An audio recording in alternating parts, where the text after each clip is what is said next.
lelo eza jour ya esengo.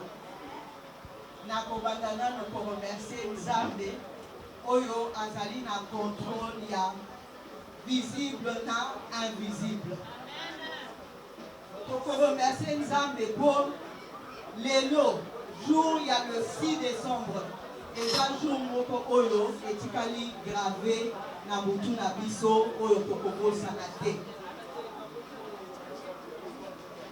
Nakokende ko remercier le président de la République, son Excellence Félix Antoine Tshisekedi, Nandenge, président Vital Kamerhe Abimi Prison. Nakokende pe ko remercier la justice congolaise pour apesi président de la mission nationale une liberté provisoire au toza la konzima que ekokoma liberté ya solo définitive ezana nous provisoire mais toza la konzima que ekokoma liberté définitive. Nakokende ko remercier le secrétaire général, le général 5 étoiles, Billy Kambale, Moutou a soutenu parti. Azali, Mokonzi Nabiso, Oyo, Alingaka ba mama mingi, Azawana pona ko promouvoir ba mama nakati ya parti. Soki lelo, tozali pe na ba responsabilité animée de la partie eza poye a décidaki kopesa loboko na ba mama to betela e maboko.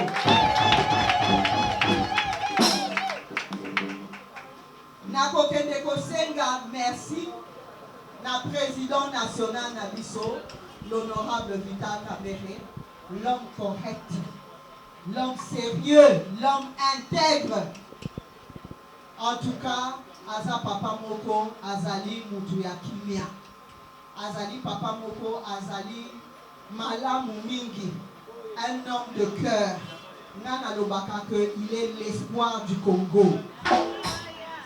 Yende mutu asimbi destiné ya mboka o na maboko na ye.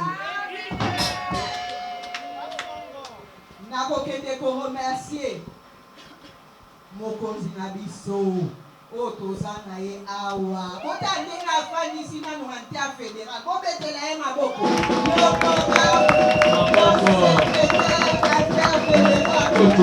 L'honorable Bertrand Ubonzi. Azali papa moko o azoko travailler à l'hôpital Élysée. To travailler na unité, na amour, l'amour du travail sur terrain. En tout cas, botala ndenge afandisi interfédéral na oloba mingi te. Alors, tobetela esusu maboko. Si bamama ya interfédération des femmes mbote lokumu na bino.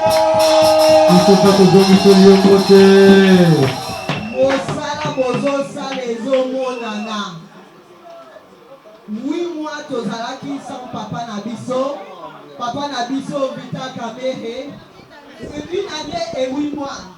Tozalaki sans président national. Atikaki biso bana etike. Mais lelo tozana esengo. Pour moi, nanyo surtout alingaka kozala na papa na enda kati ya ndako. Ba mama nasengi bango susu merci. Parce que bazoko sala musala o ezoko monana. Tozoko travailler pour nako élire président na biso na magistrature suprême na 2023.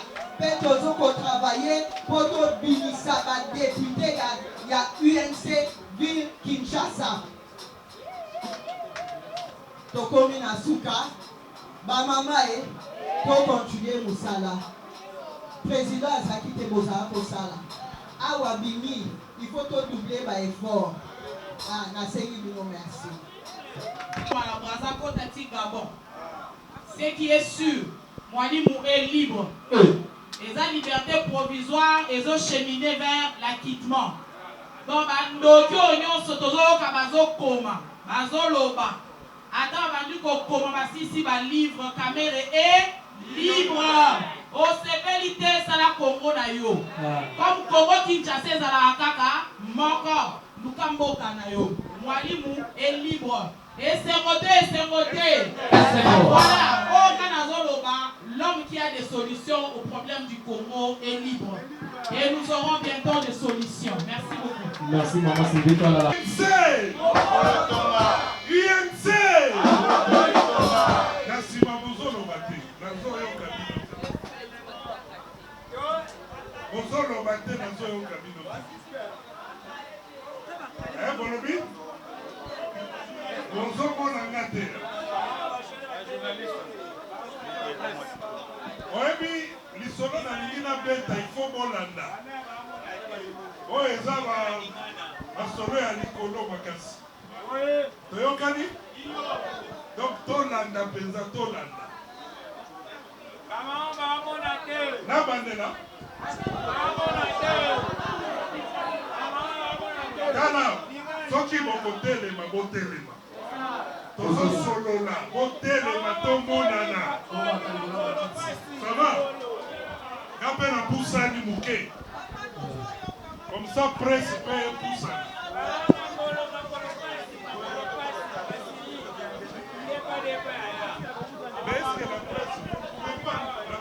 na esengo mpo papa na biso aza libanda.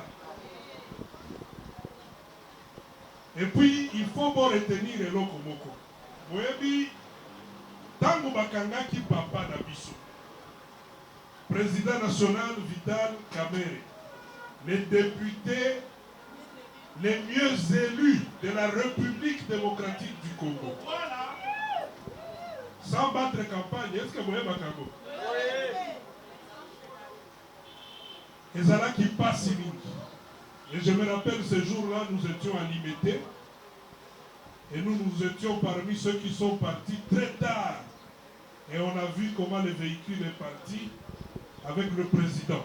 Mais je me rappelle qu'il avait dit une seule chose: gardez votre calme. Il est parti en prison. À un certain moment, officiellement, je suis parti rendre visite au président. À l'époque, en tant que président, il y avait un jeune et à ville à Kinshasa. Tant que tu as commis dans Makala, première fois, tu as écouté. Nayoki pasi makasi. Mais biloko mibale kaka nde eyatiraki attention na ngai.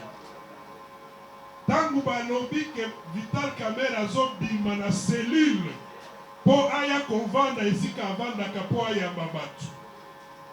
Vibration moko ya kosakana te na prison. Tout le monde voulait voir les pacificateurs. Quand ndenge azalaka azopesaka mbote moye na baprisonnier. J'ai compris que l'homme, c'était un leader. Et quand il nous reçoit, il dit ceci. Il dit, Bertin, bon, à la calme. Awa, nazana université, oyabengi, Unimac, université de Makala. Lobby, secrétaire général, alobaki eloko moko alobi. Étape autouti qu'on traversait, eza étape ya maturation ya parti na biso. Et je pense que oyebi ba épreuve mususu ezalaka. Mais oyo penza ezalaki épreuve moko ya munene. Mais Nzambe asungi tolongi yango. Cela veut dire plus rien ne peut nous résister. Parce que maintenant nous avons un président national aguerri et qui a eu le temps d'apprendre de là où il était. Kaka ndenge ye moko alobaka. Tangu biso tobandaki koloba que le président Vital Kamerhe était innocent. Bato ebele babanda okroire biso te. Mais nous étions sur toutes les chaînes. C'est l'occasion d'ailleurs pour remercier la presse. Parce que la presse nous a accompagnés dans cette lutte. Ezala ba Top Congo, ezala ba digital, ba Sylvie Kalala, on a ma équipe na bango nyonso, En tout cas, on a vu la presse s'impliquer. Ça nous a permis, dans ma porte-parole, dans ma dilou, dans ma terrain. Et donc, c'était une façon médiatique et à plaider pour la Kaya Mokonzi Nabiso. Et ça a payé beaucoup. Parce que, dans Moutou, il y a Congolais. Il fallait qu'il y ait quelque chose. Il fallait que Batouba comprenne réellement que Vital Kamerhe était innocent. Mais ce que nous avions fait avec la presse, il y a ça là qui a déjà avant. Dans le procès bandit, il y a lobby, il faut le Canaïr Tensi. Je me rappelle dans la Masolo, on a gagné dans qui en tout cas, à Wasko Mokonzi a décollé. Vous avez vu que Babylone Moussou, ceux qui sont là, n'a parlé, et Soukaka n'a parlé. Vous voyez? Mais il y a par exemple dans RTNC et Lokoyo et Kolia Bisso. Donc on est aigle à mon qui déjà Moussika. Et je me rappelle que procès on dirait match réel na Barça. Le monde entier était connecté. Et c'est là que les gens ont compris que Vital Kamerhe c'était une machine, un leader, un homme intelligent. Et il a été à mesure d'emballer toute la République. Tout va comprendre que non. Dans le procès Oyo, il y a quelque chose qui ne va pas. Il y a quelque chose qui ne va pas.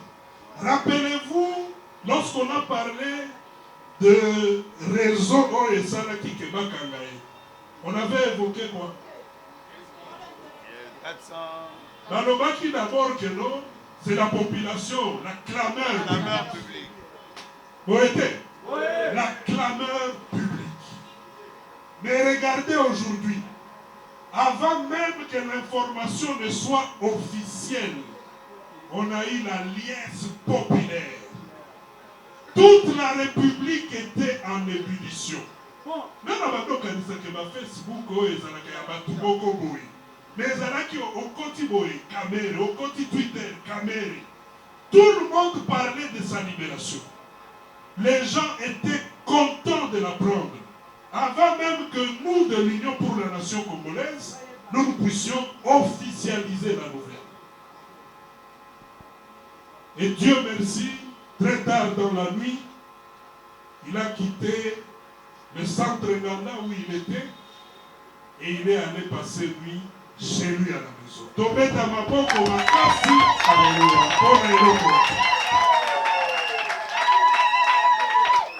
Nous devons retenir une chose.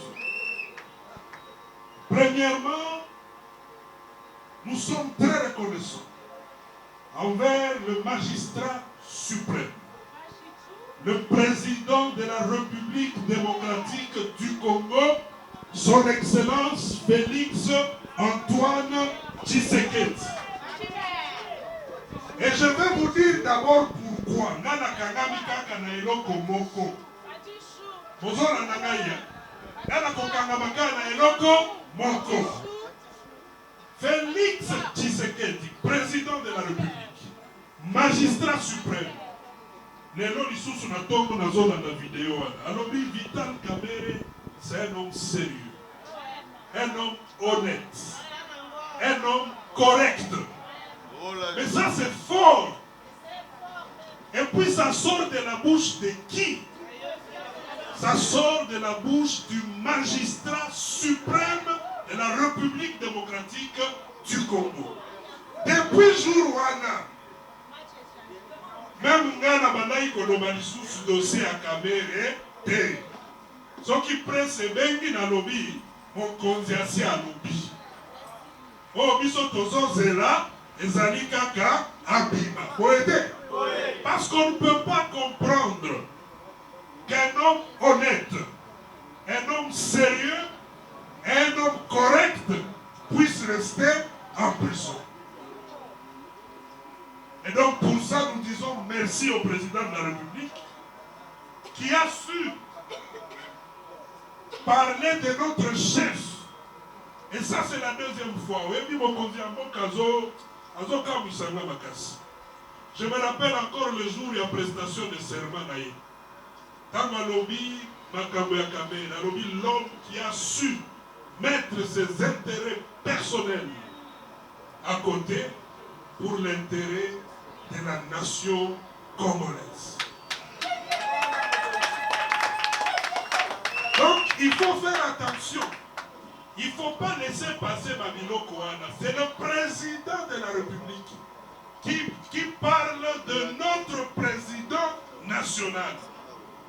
Donc, lorsqu'il dit c'est un homme honnête, correct, sérieux, c'était déjà le déclenchement du processus.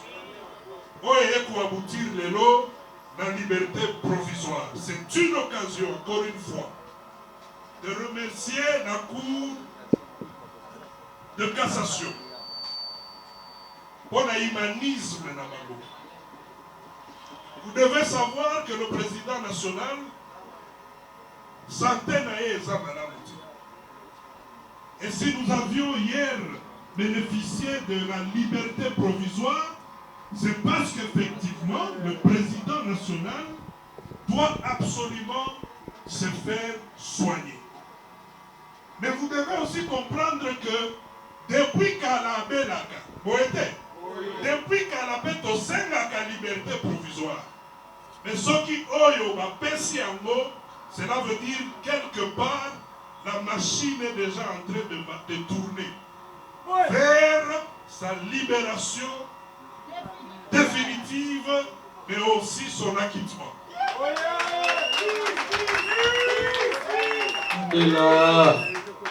Et hier, nous avions eu la grâce d'être associés à cette joie. La Boutou, vers 23h30, mon conseil a benginga à Lobino, Yakananda. Na Kei, na Koutipe, ma conduite sur la partie, Tovandi. Mon conseil a pensé son message. Est-ce que le message wana nde nazo pesa bino boyete? Mon conseil a lobi boy. Nous devons regarder vers l'avenir. Makambo eleki totika yango eleka. C'est le moment de regarder vers l'avenir. Il est vrai que j'ai vu un président national qui n'est pas très en forme par rapport à son état de santé, mais qui est resté égal à lui-même. Cela veut dire moral naïe, moral d'acier. La volonté de servir la République. Les soucis de voir les choses marcher. Il n'a pas hésité de manifester sa compassion à la population de l'Est de la République. Le Nord Kivu et l'Ituri sous état de siège. Et il a le souci que très rapidement la paix soit rétablie dans cette partie de la République. Alobigoye, Namakambo Nyosozo le Kabandeko. Abisote to sepela, boete. Mais nakati ya kosepela, triomphalisme ezalate. Nous devons savoir que nous sommes et nous resterons toujours les partenaires privilégiés du président de la République. Avec qui, na Nairobi, Boyebi accord ya Nairobi, le président Vital Kamerhe et son Excellence Monsieur le Président de la République, Masalaki Otobengi Cash. Et cet accord existe jusqu'aujourd'hui. Cela veut dire que nous devons savoir que de la même manière que le président de la République a la lourde charge de conduire les affaires de l'État, c'est de cette même manière que le président Vital Kamerhe a le souci de le voir réussir son mandat. Parce que c'est un mandat que nous avons en commun dans le cadre d'un contrat autozanango, na bandekonabi sur une épaisse, oyo ya cash. C'est très important pour eloko wana boyeba yango boyete. Au-delà de tout, parlons parti. Quand Ndenge Alain Madilou Alobi, nous sommes habitués à voir des partis politiques où dès que le leader est parti, on on commence à enregistrer des départs, il y a Kosakanate. Vous aidez? On a enregistré 0 départ. Tombez dans ma bouche quand même pour Vital Kamerhe en prison, l'Union pour la nation congolaise n'a enregistré aucun départ. Au contraire, on a enregistré des enregistrements et des adhésions massives sur toute l'étendue de la République. Ça, c'est une force pour le parti. Mais cela n'est pas venu qu'à Kabouye. Exactement que non, Tonali, Tonamuki, parti et Bandi Koko, non. C'est parce qu'il y a eu un choix. Un choix d'un secrétaire général à la tête du parti. Un monsieur qui étonne plus de 1000 personnes. Il a un style naïe, mais aujourd'hui, nous sommes unanimes. Le parti a le dynamisme qu'il a grâce à notre secrétaire général Billy Kambale, 5 étoiles. Tobete naïe, Maboko, Makasi.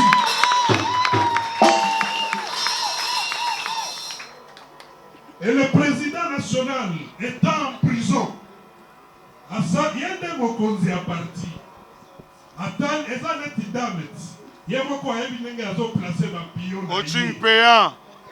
À placer ma pion à l'hôpital là. Maman Élisée, yo, qui n'est pas ma maman boy. Nani Sylvie, bon, Simba communication à qui?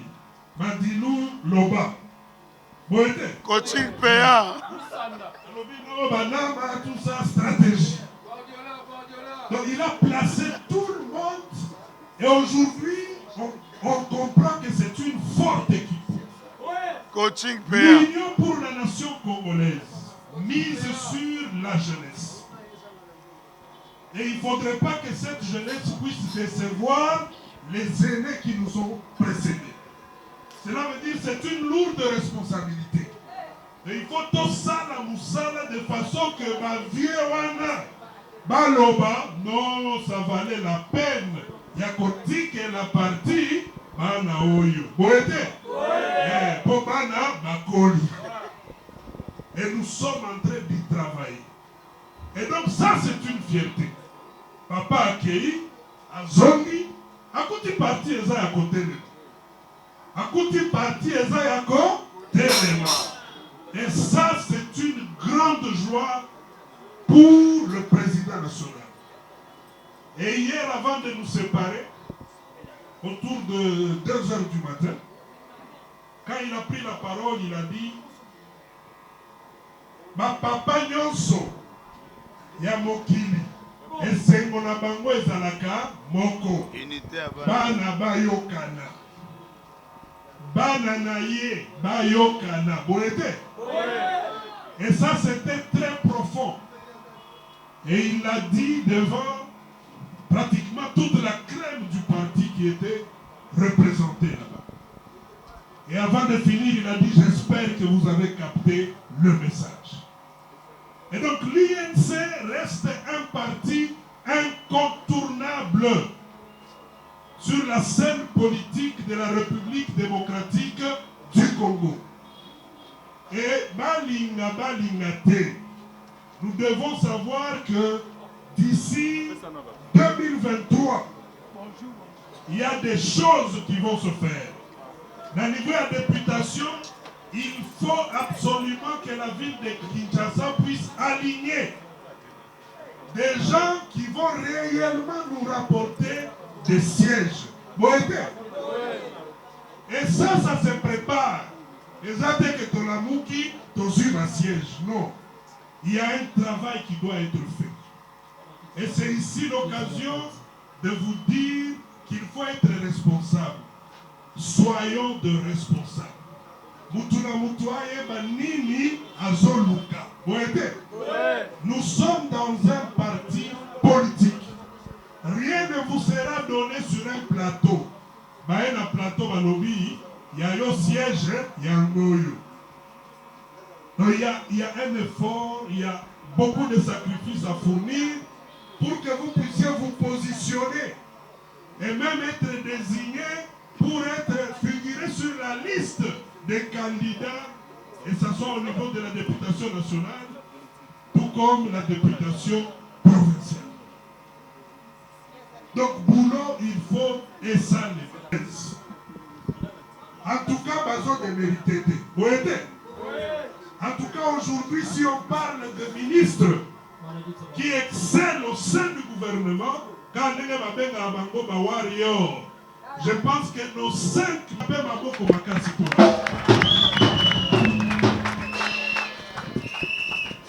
ça prouve à suffisance que l'Union pour la nation congolaise est une école. L'école de Vital Kamerhe. Aujourd'hui, Kamerhe a comme référence, surtout pour les députés de l'Union pour la nation congolaise, sont parmi les meilleurs députés de l'Assemblée nationale. Donc, Kounabe, Boulot et Zongonana. Mais nous devons savoir une chose. C'est parce que nous sommes à l'école de VK. Je me rappelle un jour, nous terminions une réunion dans le cadre de la commission défense et sécurité. Nous trouvons quoi nous dit, ah président, en tout cas, façon aux autres diriger commission vraiment dans ce pays dans Makassi. Mais moi je lui dis, mais vous vous attendiez à quoi, collègue? Je suis de l'école de Vital Kamerhe. C'était ça la réponse. Alors, vous avez dit, mais comment? Et fier de l'être. Donc il faut être fier d'appartenir à l'UNC. Soni. Obibi Naku, oye parti. Mais tant que vous avez un Kandaku, vos voisins vont éviter que vous ayez un membre à l'UNC. Ça c'est quoi ça? Les gens qui vont dans le quartier, maman beaucoup ya INC na zone Lukabango, ndaku wana, maman wana zalaka ya INC. Bon aidez. Il faut être fier de vous identifier comme étant le membre de l'Union pour la nation congolaise. Et puis il y a un mingi makasi mingi. Dans le total, la manière dont les gens se comportent, un parti discipliné, un parti organisé, structuré, le parti le mieux implanté sur toute l'étendue de la République. Et puis observez, pendant que les autres sont en train de rêver, le seul parti dynamique qu'on observe, c'est l'UNC. Balinga Balinga Te, c'est l'Union pour la nation congolaise.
Lelo libanda, feti na feti. Grand coach, lelo libanda, feti na feti. Oh grand coach, lelo libanda, feti na feti. Lelo libanda, feti na feti. Oh grand coach, lelo libanda, feti na feti. Oh grand coach. coach, Lolo Livanda, Feti na Feti, Lolo Livanda, Feti, Soti Pedeli Ana, Iafolo, Alléluia.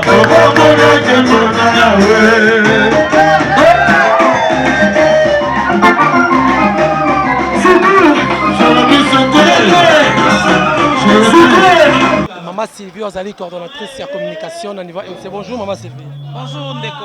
Bonne santé d'abord. Vous êtes déjà dans la grande joie. Moni Mungo, tu es sous soutien donc santé zarango pepele et surtout que mon mentor, mon président national, les Mwalimou, il est libre donc il y a de quoi dire, tout va bien. Très bien. Alors après plusieurs années, ça fait une année, pendant que mon amour capitaine Caméré, nous avons accusé d'un détournement, d'un fonds destiné à la maison préfabriquée. Alors, pendant que si tout le monde a apprécié liberté provisoire, qu'est-ce qui se cache? Est-ce que vous bangaye ou bien vous gracier ou bien vous avez pièce contre pièce? Papa, ezali kambuku tu ya kobanga mutu te, ba gracier payer te, mais ça, ce qu'il vient d'obtenir, c'est un droit. Oh, aoutou ko ezali droit na ye. Caméré a été accusé injustement. On a peut-être bazo sambouye ti sikoyo. Caméré a été arrêté na sambisa na procédure pénale. En procédure pénale, c'est-à-dire quand on a pièce contre pièce. Quand on a dit mutu ayibi, la kisa ka ayibaki oyo, ayibaki boy. Banda procès banda ki ti bambouye batu na comédie. Au moni lokoyo, nazo rapasi paix à l'âme du juge Yanyani. Cet homme qui est parti comme ça, ils ont ça la passe. Oh ben on va culpabiliser Pébino. Yango na lobby biso to raba bomité, bilo wangu na okota ngote. Liwa ya juge wana Nzambe nda yebi. Soki ezaki na maboko ya mutu wana ofuta. Soki ezaki volonté Nzambe, gloire à Dieu. Donc to lobela ngo mingi te, ce qui est important aujourd'hui que Vital Kamerhe est libre. Il a obtenu sa liberté provisoire. Liberté provisoire, on a rappelé que tu as 9 fois. Tu as cours de cassation et accordé liberté provisoire à Mwalimou Nabiso Vital Kamerhe. C'est pour dire que Kamerhe est retombé. Il y a un chef de l'État à Lobaki. Makangi Kamerhe, un homme correct, sérieux, intelligent et voilà, il a un grand rôle à jouer dans notre pays. Et voilà, aujourd'hui, il est libre. Moi, je le dis ouvertement, liberté provisoire, on a suivi un acquittement.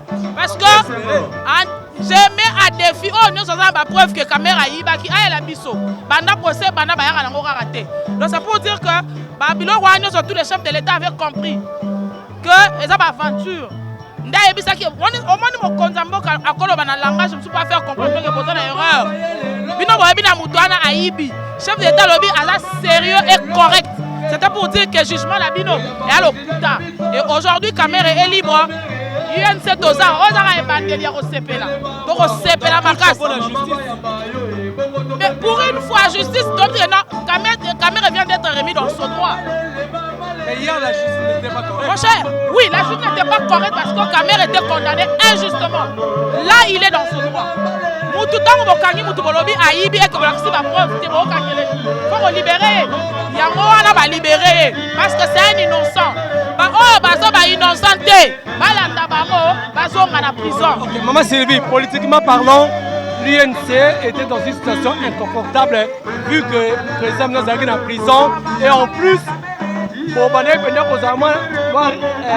retirer de l'Union sacrée, on n'est pas tellement actif. Est-ce que le lot, vous allez continuer le même chemin dans l'UNC ou bien vous regardez la vidéo moi Bisso?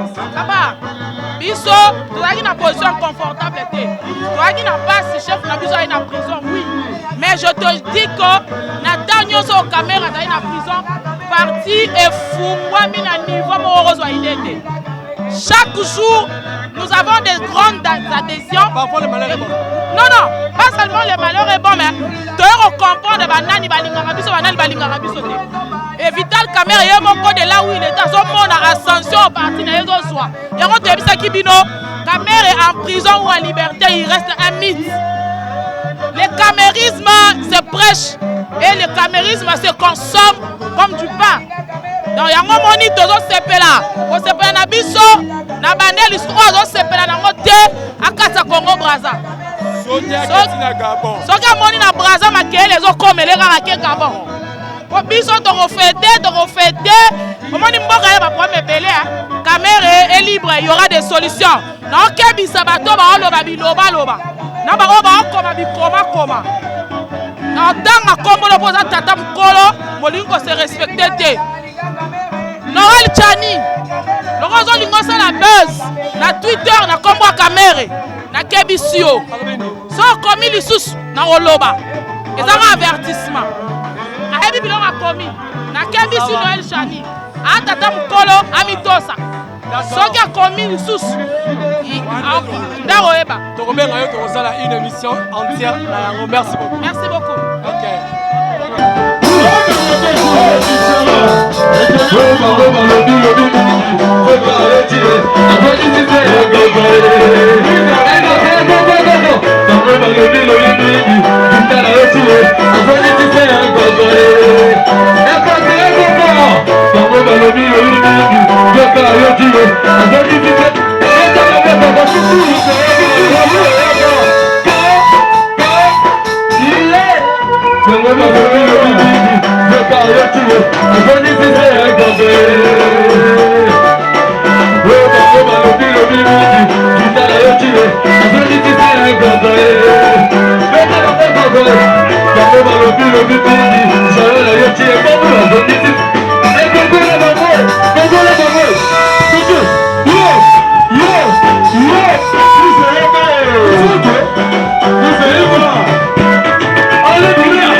La liberté à Tata Nabino. Kasi tongi toyeba d'abord sentiment nous attend que moko ya INC ezali boni par rapport à la liberté provisoire au bapesi mon continent Nabino ya INC. Vraiment merci beaucoup na question na yo. Esengo ezaka que justice na biso akomi ko comprendre quand même oyo etali ba droit ya batu. Ya mwana biso tolobi kaka boye. Combat na biso ezalaka pona président Vital Kamerhe pona kitima na ye. Lelo tomoni liberté provisoire au justice a accordé. Eza vraiment droit ya mutu. Soki ke bakangi yo arbitrement même na niveau ya justice okoki kosenga liberté provisoire na yo bakoaccorde oyo eza mbala liboso te tosengi plusieurs fois liberté provisoire mais lelo oyo justice aye kozonga na baraison oyo biso tozalaki nango accorde mwana mboka Vital Kamerhe liberté provisoire mais eloko moko nakoki koloba awa biso bitumba na biso eza mpo na liberté provisoire te bitumba na biso ezali mpo na acquittement ya président Vital Kamerhe yango wana biso toza awa mpo na kotala ke oyo deja justice abandi kosala akomi kocomprendre oyo etali bavérité na niveau ya justice na biso. Alors, tu as vu que la liberté provisoire, ils ont déjà liberté définitive. Tu as vu qu'ils ont bongo. Parce que ils ont de 13 ans, na moi mikolo, ils ont fait 6 mois dans Mboka Vital Kamerhe et qui côté. Pendant qu'ils bazali na mbeba, justice de sala qui m'avait tout grâce présidentielle des alliés, grâce à la liberté provisoire.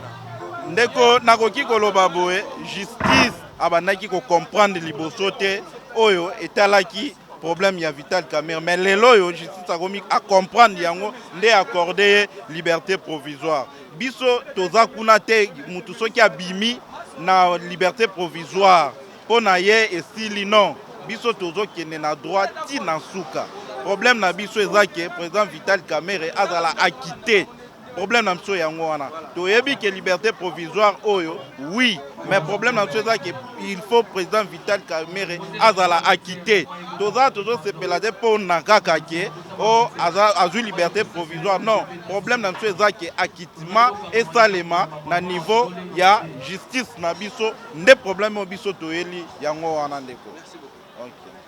Voilà mboka.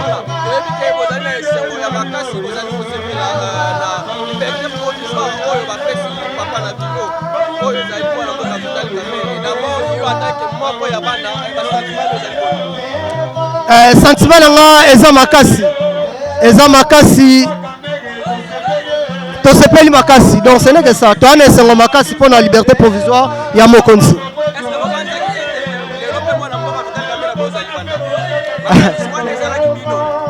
Ouais mwana mboka ebela kolobeza ke vérité batiaka yango na sa mesa te toyebaki ke mokonzi akobima ça c'est sûr et certain parce que na procès na ye omonaki ndenge ayaki na pièce contre pièce lelo monde entier précisément la République démocratique du Congo bayebi ke mwana mboka notre président national Vital Kamerhe aza innocent donc toyebaki.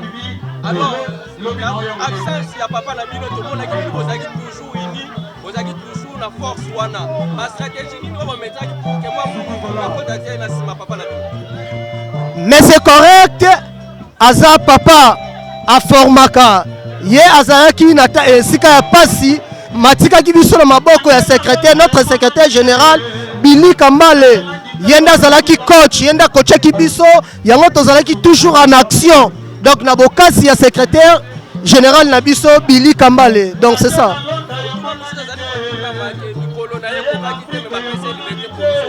Alors ezali ba soucier ba service na bango malamu to ezali grâce présidentielle oyo ba pesa na ba koloko nyonso na suka. Souci Nabiso ezato kende na kitman donc c'est ça vraiment notre souci papa na koloba na yo pe na bandeli na lobaki na yo vérité même babombi yango ndenge nini ebimaka kaka eza lokola milinga donc milinga même okangi yango bombi yango ekobima lelo vérité yango ebimi tozozela acquittement mpona mokonzi na biso donc c'est ça. Liloba eza na ndenge tosoutenaki mona mokonzi na biso le pacificateur mais c'est correct mais son aide azalaki na boloko tolembaki ete tosoutenaki ye lokola pe azwi liberté provisoire tokokontinue toujours kosoutenir ye tokokende tokobunda ntina suka si tokoyoka mpenza ke tovai na ndako toyoki acquittement ya notre président yango nde kozala esengo na biso bana nyonso ya Vital Kamerhe précisément jeunesse tosimbana na slogan na biso ya Kinshasa mpona Kamerhe tokotika te tokolala te toza toujours na musala mpona bonne marche ya parti na biso. Merci. Bonjour mon mboka ndeko journaliste. Voilà, aux alliés moko ya INC, tu veux que vos alliés na essengo papa na bino a eu liberté provisoire. D'abord, ma sentiment na aux alliés boni. Merci pour votre parole accordée. Le lot Sangani pour célébrer la libération de notre président national. Vous savez, depuis le 8 avril 2020, ça fait déjà 1 an et demi. Nous sommes toujours unis. Nous allons croire à l'innocence de notre président national. Voilà pourquoi nous sommes lelo pour célébrer la libération. Parce que tant que vous avez bana, vous croire toujours à l'innocence de papa Nabino. To tika kinzambe liboso, au moni triomphal oyo, to sangana awa, pona kosenga mawanzambe, eza likolo ya Vital Kamerhe. To sangana ka na Notre-Dame, pona kosenga mawanzambe, likolo ya Vital Kamerhe. Voilà aujourd'hui, Zambé à répondre biso, na rotal sa biso ete ayoka losambo ya bana na ye. Voilà pourquoi nous sommes réunis ici pour célébrer la libération na ye cet après-midi. Est-ce que vous pouvez croire que en 2021 moi na mboka aux Alibanda 2021 c'est trop. D'ailleurs tu as croire que la 2020 parce que lorsque tu as qui procès au début jusqu'à la fin, tout le monde place Mokonza Ibité. Tout le monde place leader de Bisso Ibité. Donc, ils ont le ministère public, ils ont le tribunal. Bazalaki est capable de relaxer Bisso par effet. Ils ont le leader de Bisso à détourner Misolo à l'État. Depuis sa jeunesse, il a contribué toujours pour servir sa nation. Donc, nous sommes toujours convaincus que nous étions toujours sûrs sur notre leader qu'il est innocent. Et voilà, aujourd'hui, nous sommes vraiment dans la joie parce que justice est quitté leader Nabiso. Malheureusement, que Ezali liberté provisoire, mais tous a toujours n'a croire que justice est quitté définitivement. Moi, je loba na bao bazali ko loba mingi na cessé que Mikole Kokite boni moi na mboka zali banda. Bon, par rapport à Mikole Kokite, Azaki condamné à premier degré. Vous savez que dans la justice, il faut suivre la procédure. Maintenant, tu as un niveau d'appel. Tu suivre le niveau de la procédure. Les autres, c'est fait. Et ici était moi, Namboka Vital Kamerhe, lorsqu'il condamné à premier degré, et qui était injustement, et puis avec mes preuves, et était mon condamné à cause de la condamnation. Tu toujours unis. Alors, pourquoi condamnation Yandeko Vital Kamerhe, Bino INC, bokomi toujours unis? Oui, lorsqu'il y a condamnation, et pesaki biso sous makasi, ya koyeba na kobunda, ya koyeba na kozala actif. J'espère que Oza Kinois, tu es ici avec nous. Ba sorti nous sur sali. Ba marche, ba culte d'action de grâce, tout consort. Totika Kinzambe, Azala Sima, Potaïba na conduire biso. Vital Kamerhe, c'est le pacificateur. Vital Kamerhe, Aza modèle pour Nabiso, surtout pour nous la jeunesse congolaise. Vital Kamerhe, Azali, papa Oyo Asangisaka. Et puis nous sommes salama. Pour Yazaki Musika, le rôle est abimi. Bon, on a nyonso maïmanso ezo salama. Na kita mata, bon, on a koleka à l'amiable. Tant que le pacificateur est là jusqu'au bout, soif de servir la nation. 2023, nous sommes là. L'INC est toujours prêt pour nous soutenir son leader. Et puis, nous allons croire dans l'élection en 2023. Donc, voilà que nous sommes ici. Nous allons célébrer libération totale. Il y a le leader de Vital Kamerhe, le pacificateur jusqu'au bout. L'immeuble intelligent, machine à politique congolais. Et puis, nous allons croire toujours que Azad, toujours, papa et Abba Nayende rassembleur. Donc, c'est un peu ça pour que je peux dire. Baroloba, oh, nous sommes mais laissez justice faire son travail. Justice a fait son travail. Voilà pourquoi, monsieur Vital Kamerhe, Azad Libanda, nous sommes dans la joie. Il n'y a pas trop de commentaires. D'ailleurs, Yomo mon ambiance n'est pas le cas. Pour Sangal Poto, célébrer libération. Merci beaucoup, je vous remercie.